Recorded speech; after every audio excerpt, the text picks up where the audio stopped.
Hello అండి. Welcome to consistent learning.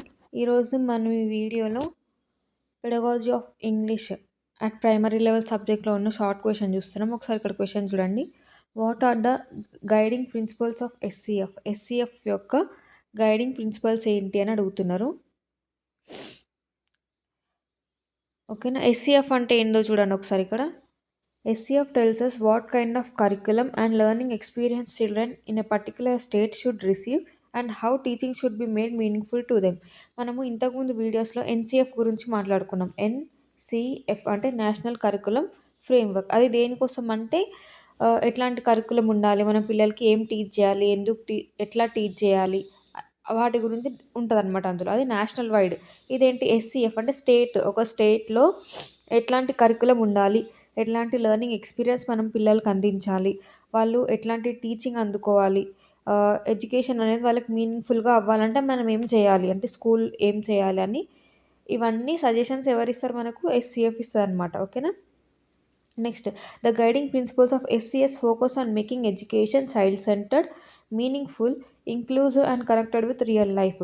SCF యొక్క principle ఎలా ఉంటుంది అంటే ఎడ్యుకేషన్ అనేది చైల్డ్ సెంటర్డ్ ఉండాలి. అంటే చైల్డ్ ఇంట్రెస్ట్, చైల్డ్ ఏజ్, దాన్ని బట్టి ఎడ్యుకేషన్ అనేది ఉండాలి, చైల్డ్ సెంటర్డ్ ఉండాలి. ఓకేనా. నెక్స్ట్, మీనింగ్ఫుల్ ఎడ్యుకేషన్ ఉండాలి, ఇంక్లూజివ్ ఉండాలి, మనం ఎవరిని సెగ్రిగేట్ చేయొద్దు, మనం అందరం ఒకటే. మనం డిజబిలిటీ లేకపోతే లెర్నింగ్ డిజబిలిటీ లేకపోతే ఫిజికల్ మెంటల్ డిజబిలిటీ ఉన్న వాళ్ళకైతే మనము వాళ్ళకి స్పెషల్ ఎయిడ్స్ అందించి వాళ్ళని ఇంక్లూడ్ చేసుకొని ముందుకెళ్ళాలన్నమాట. ఓకేనా. నెక్స్ట్, రియల్ లైఫ్కి ఎడ్యుకేషన్ అనేది ఏదో చదువుతున్నాం అన్నట్టు కాకుండా రియల్ లైఫ్కి అది ఎట్లా యూజ్ అవుతుంది, రియల్ లైఫ్కి దానికి మనం చదువుతున్న ఎడ్యుకేషన్కి కనెక్షన్ ఏంటి అని ఇట్లా కనెక్ట్ చేస్తూ ఉండాలి ఎడ్యుకేషన్ అనేది. ఓకేనా. ఇక్కడ చూడండి గైడింగ్ ప్రిన్సిపల్స్ ఏమేమి ఉన్నాయి చూద్దాం. Focus on the child's potential. ఓకేనా. The child's ability and potential to learn should always be kept in focus. మనము ఒక పిల్లవాడికి చెప్తున్నాం అనుకోండి ఒక టాపిక్, ఆ టాపిక్ అతని ఏజ్కి రిలేటెడా కాదా అని మనం చూసుకోవాలన్నమాట. అతని ఎబిలిటీ ఏంది, అతను అర్థం చేసుకోగలుగుతాడా లేదా, అతనికి దాన్ని అండర్స్టాండ్ చేసుకునే పొటెన్షియల్ ఉందా లేదా, అవన్నీ మనం మైండ్లో పెట్టుకొని మనము ఒక కరికులంని డిజైన్ చేయాలి. ఓకేనా. Next, respect children's language and knowledge. The languages and knowledge that children bring from their homes and communities should be respected. మన ఇప్పుడు క్లాస్లో చూడండి ఒక్కొక్కరు ఒక్కొక్క బ్యాక్గ్రౌండ్ నుండి వస్తారు, ఒకరు ఒక్కొక్క కల్చర్ ఉంటుంది, ఒకరికి ట్రెడిషన్ ఉంటుంది, వేరే వేరే లాంగ్వేజెస్ మాట్లాడతారు, మదర్ టంగ్స్ వేరే ఉంటాయి. వాటిని మనం ఏం చేయాలి స్కూల్లో అంటే ఎట్లా ఉండాలంటే ఎన్విరాన్మెంట్ అనేది మనం వాళ్ళకి రెస్పెక్ట్ ఇచ్చేలాగా ఉండాలన్నమాట. ఓకేనా. ఎక్కువ తక్కువ అని భావన లేకుండా మనము వాళ్ళ లాంగ్వేజ్ని వాళ్ళ కల్చర్ని, ఇంకా వాళ్ళు అక్కడ నుండి ఇంటి నుండి వాళ్ళకు నాలెడ్జ్ ఒకటి ఉంటుంది కదా, ఫ్యామిలీ నుండి వాళ్ళకు వచ్చే నాలెడ్జ్ అయితే ఉంటుందో దాన్ని మనం రెస్పెక్ట్ చేయాలి. అంటే వాళ్ళ కల్చర్ని వాళ్ళ ట్రెడిషన్ని మనము రెస్పెక్ట్ చేయాలి. Connect with the life. ఓకేనా. Connect learning with life. The school knowledge should be connected with children's everyday experiences and life outside school.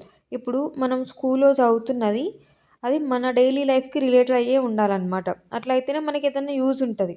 ఎందుకంటే మన day to day life experience ఉందనుకోండి, దాన్ని మనం చదువుతున్న దానికి మనం కనెక్ట్ చేసుకున్నాం అనుకోండి, మనకు కొంచెం మంచిగా అర్థమవుతుంది అనమాట.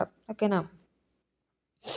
స్కూల్ నాలెడ్జ్ అనేది ఎప్పుడన్నా సరే చిల్డ్రన్ యొక్క ఎవ్రీడే లైఫ్ ఎక్స్పీరియన్సెస్కి, ఇంకా అవుట్ సైడ్ స్కూల్ అంటే స్కూల్ బయట ఏమైతే జరుగుతున్నాయో వాటికి కనెక్షన్ అయి ఉంటే మనకి ఏదైనా కొంచెం మంచిగా క్లియర్గా అర్థమవుతుంది. ఓకేనా. Move away from rote learning అంటే ఏంటంటే బట్టి పట్టడం అనమాట. Learning should focus on interaction, projects, activities, analysis, understanding rather than memorisation. అంటే బట్టి పట్టడం కాకుండా ఇంటరాక్షన్, ప్రాజెక్ట్స్, యాక్టివిటీస్, అనాలిసిస్ వీటి ద్వారా పిల్లలకి మనం చదువు చెప్పాలి. ఓకేనా. Next, promote all round development. The curriculum should go beyond text books and support the overall development of the children. Curriculum ఎట్లా ఉండాలి అంటే ఓన్లీ టెక్స్ట్ బుక్కే పరిమితమై ఉండడం కాకుండా మనము టెక్స్ట్ బుక్ బయట కూడా వెళ్ళి మన రియల్ లైఫ్కి మనం కనెక్ట్ అవుతూ ఓవరాల్ డెవలప్మెంట్ తేవాలన్నమాట ఎడ్యుకేషన్ పిల్లల్లో. ఓకేనా. Next, make assessment learning oriented. Assessment ఎట్లా ఉండాలంటే లెర్నింగ్ ఓరియంటెడ్ ఉండాలి. ఓకేనా.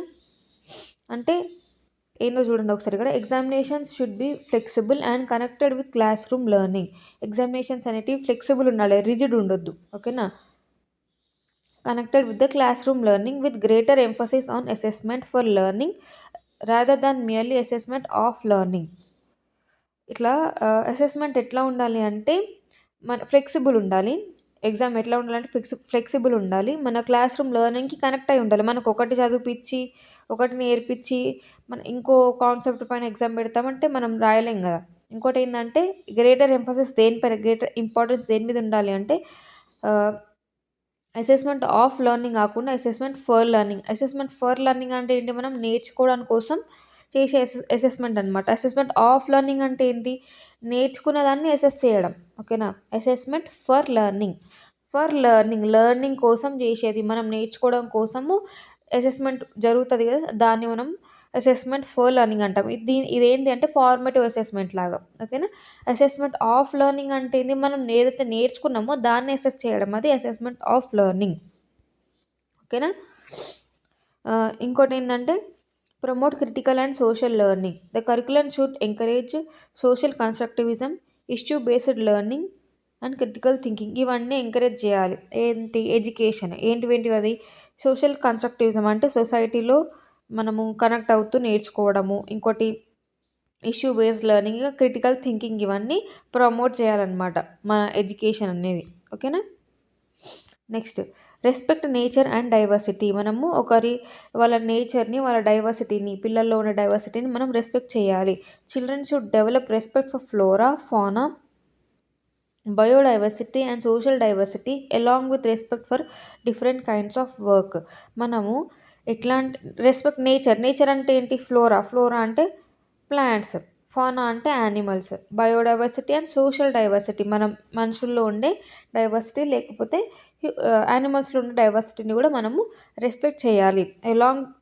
Along with respect for different kinds of work. ఇప్పుడు మనుషుల్లో ఒక్కొక్కరు ఒక్కొక్క వర్క్ చేస్తారు. వీళ్ళు తక్కువ వాళ్ళు, వీళ్ళు ఎక్కువ వాళ్ళు అని మనము కేటగరైజ్ చేయొద్దు. అందరికీ సేమ్ రెస్పెక్ట్ ఇవ్వాలి. ఓకేనా? Next reflect children's language and culture. The classroom practices should be connected to the languages and cultures of the children. Classroom practices ఎట్లా ఉండాలి అంటే చిల్డ్రన్ యొక్క లాంగ్వేజ్కి, కల్చర్కి కనెక్ట్ అయి ఉండాలన్నమాట. ఓకేనా? అట్లయితే వాళ్ళకి కొంచెం మంచిగా అర్థమవుతుంది. వాళ్ళ కల్చరే, వాళ్ళ లాంగ్వేజే కాబట్టి. ఇంకోటి ఏంది చూడండి, SCF says don't teach children only what is written in the textbook. Only text బుక్లో ఉన్నది మాత్రమే చదివియొద్దు పిల్లలకి. Connect what they learn with who they are, where they come from, what they experience and the world around them. ఓకేనా? ఏం చేయాలంటే మనకు వాళ్ళు ఏదైతే నేర్చుకుంటున్నారో దాన్ని మనం దేనికి కనెక్ట్ చేయాలి? హూ దే ఆర్, వాళ్ళు ఎవరు. ఓకేనా? వేర్ దే కమ్ ఫ్రమ్, ఎక్కడి నుండి వచ్చినారు, వాట్ దే ఎక్స్పీరియన్స్, వాళ్ళ ఎక్స్పీరియన్స్ ఏంటి, అండ్ వరల్డ్ అరౌండ్ దెమ్. అంటే మన చదువు అనేది మనం ఎవరము, ఎక్కడి నుండి వచ్చినాము, మన డైలీ లైఫ్ ఎక్స్పీరియన్స్ ఏంటివి, మన చుట్టూ ఉండే వరల్డ్ ఏంటివి, వీటన్నిటికీ కనెక్ట్ అయి ఉండాలి మన ఎడ్యుకేషన్ అనేది అని చెప్తుంది. ఏది చెప్తుంది అది? ఎస్సీఎఫ్ అంటే స్టేట్ కరికులం ఫ్రేమ్వర్క్ అనేది ఇవన్నీ మనకు గైడ్లైన్స్ ఇస్తుందన్నమాట. ఓకేనా? ప్రిన్సిపల్స్ ఇవన్నీ ఎడ్యుకేషన్ ఎట్లా ఉండాలి అని. అర్థమైంది అనుకుంటున్నా. ఇక్కడైతే ఫస్ట్ ఏంటి? పిల్లల పొటెన్షియల్ మీద ఫోకస్ చేయాలి మనం. తర్వాత పిల్లల యొక్క లాంగ్వేజ్ని మనము, వాళ్ళ నాలెడ్జ్ని మనము రెస్పెక్ట్ చేయాలి. ఇంకోటి ఏంటి? ఎడ్యుకేషన్ అనేది రియల్ లైఫ్కి కనెక్ట్ అయి ఉండాలి. నెక్స్ట్ రోట్ లెర్నింగ్ ఉండొద్దు, ఆల్రౌండ్ డెవలప్మెంట్ ఉండాలి. ఇంకా ఎగ్జామినేషన్స్ అనేటివి ఫ్లెక్సిబుల్ ఉండాలి. అంటే లెర్నర్ ఓరియంటెడ్ అసెస్మెంట్ ఉండాలి. Next critical and social learning మనము ప్రమోట్ చేయాలి. నెక్స్ట్ నేచర్ పైన ఇంకా సోషల్ డైవర్సిటీ పైన మనకు రెస్పెక్ట్ ఉండాలి. Next reflect children's language and culture. మన క్లాస్లో ఉండే క్లాస్ రూమ్ ఎన్విరాన్మెంట్ ఏదైతే ఉంటుందో అది పిల్లల యొక్క లాంగ్వేజ్ని, కల్చర్ని రెస్పెక్ట్ చేసేలాగా ఉండాలన్నమాట. నెక్స్ట్ ఇంకోటి ఏంటి? ఎస్సీఎఫ్ ఏం చెప్తుందంటే మన చదువు ఓన్లీ టెక్స్ట్ బుక్కి పరిమితమై ఉండొద్దు. We should go beyond that. ఓకేనా? మన ఎడ్యుకేషన్ అనేది మనం ఎవరు, ఎక్కడ నుండి వస్తున్నాము, మన ఎక్స్పీరియన్స్ ఏంటి, మన చుట్టూ ఉన్న వరల్డ్ ఏంటి, వీటన్నిటికి కనెక్ట్ అయి ఉంటే మనకు ఎడ్యుకేషన్ కొంచెం మంచిగా అనిపిస్తుంది అనమాట. మన లోపల ఆల్రౌండ్ డెవలప్మెంట్ అనేది ఉంటుంది. ఓకేనా? ఒకవేళ మీకు ఈ కాన్సెప్ట్ అర్థమైనట్టయితే లైక్ చేయండి, మీ ఫ్రెండ్స్తో షేర్ చేయండి. మీకు ఏదైనా డౌట్ ఉంటే కామెంట్ సెక్షన్లో మెన్షన్ చేయండి. అట్లాగే ఇట్లాంటి మరిన్ని వీడియోస్ కోసం ఛానల్ని సబ్స్క్రైబ్ చేయండి. Thank you.